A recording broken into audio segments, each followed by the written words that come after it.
Hi everyone! If you're searching for an easy way to install IPA files on your iPhone without using a computer, you've come to the right place. Follow this step-by-step guide to get started. So before we start, if you're new here and find this tutorial helpful, make sure to hit that subscribe button and turn on the notification bell so you never miss an update. Step 1. Open Safari and visit the website. Launch the Safari browser on your iPhone.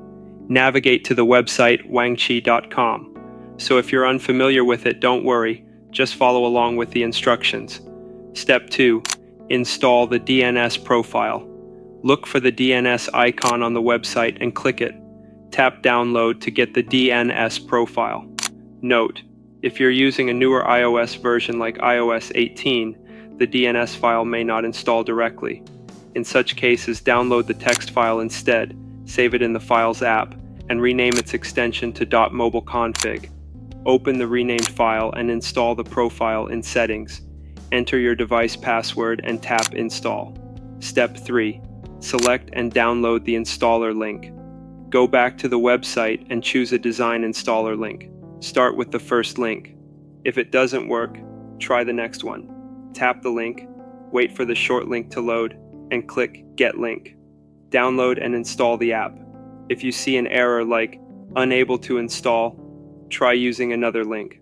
Step 4. Verify the installation.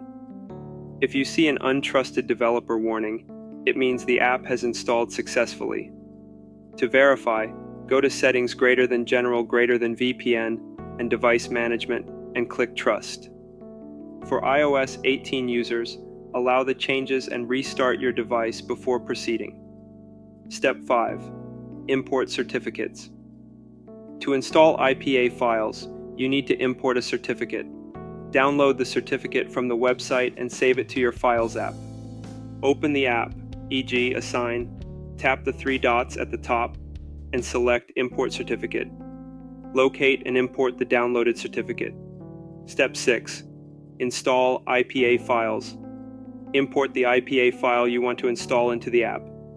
Go to the Apps tab, tap the app's icon, and select Sign and then Install. The app will automatically install on your device, allowing you to open and use it.